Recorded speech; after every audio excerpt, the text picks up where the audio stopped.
My wife Sarah and I had been married for 5 years. We were what you'd call high school sweethearts. I thought we had the perfect life, the kind you see in movies. But one evening, everything started to crumble. We were sitting on the couch, watching TV, and her phone buzzed on the coffee table. It lit up, and a message from someone named Plumber Joe popped up. It said, "Thinking of you." I didn't think much of it at first. I just casually asked, "Hey, is the sink acting up again? I didn't know you called a plumber." She snatched her phone, her face suddenly pale. "Oh no, it's just my friend Joanna. It's a silly inside joke." She laughed, but it sounded forced, brittle.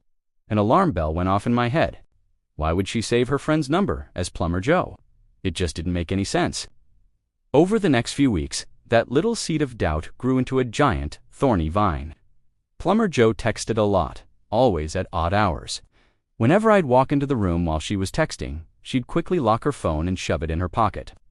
She started working late, claiming she had important meetings. She'd come home smelling faintly of a cologne that definitely wasn't mine. The distance between us grew wider with every lie. The woman I loved was becoming a stranger. I knew I couldn't live in this limbo of suspicion anymore. My heart was breaking, but I needed to know the truth. One night, when she was in the shower, I did something I never thought I would. I looked at her phone. My hands were shaking. I found the texts from Plumber Joe. They weren't about plumbing, and they weren't an inside joke. They were love letters, full of plans, secret meetings, and promises for a future without me. The messages confirmed my worst fears. Plumber Joe was a man from her office. The late-night meetings weren't about work. They were about him. Reading those words felt like a punch to the gut. The air was sucked out of my lungs. My perfect life was a lie.